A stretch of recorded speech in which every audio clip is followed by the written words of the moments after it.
South Sudan's government is working on modalities to improve the country's national budget for the 2020-2021 fiscal year.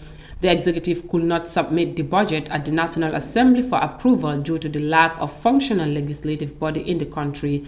While the COVID-19 pandemic has likely affected the country's source of revenue, authorities say they are committed to expanding the budget to improve the economy. South Sudan still has no approved budget for 2020-2021. The proposals were supposed to be submitted to the National Assembly by May 15th. What we have now is that the executive is the only mechanism which was established under the agreement. There's no legislation. Now, if we want to talk about a national budget requires a parliament to endorse. And that's why since up to today, the day of today, we don't have a national parliament in place that is really considered part of the spirit of the agreement or part of the provision of the agreement. We couldn't have a board that would endorse a national budget. South Sudan depends on oil revenue to fund 98% of its budget.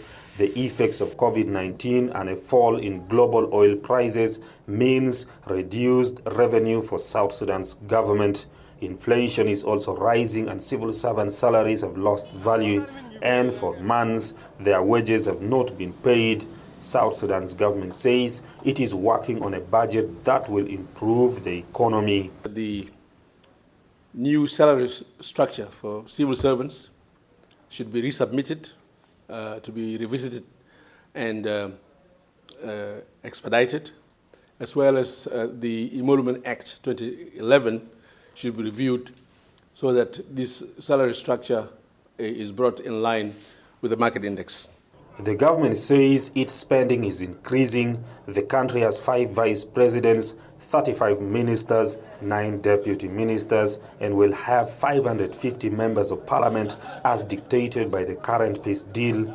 The government says it is working to acquire loans from financial institutions such as African Development Bank.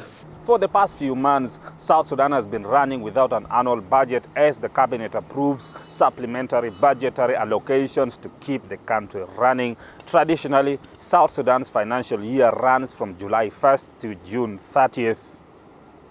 Some civil societies in South Sudan say even if the government completes the budgetary process, more work would be required to improve the economy. We need to get part of the oil revenue to be injected to agricultural sector because we are 100% importing country. Importing country will never have economical strength until we become productive. South Sudan has proposed a $1.6 billion budget for 2020-2021, a 29% increase from last year's expenditure.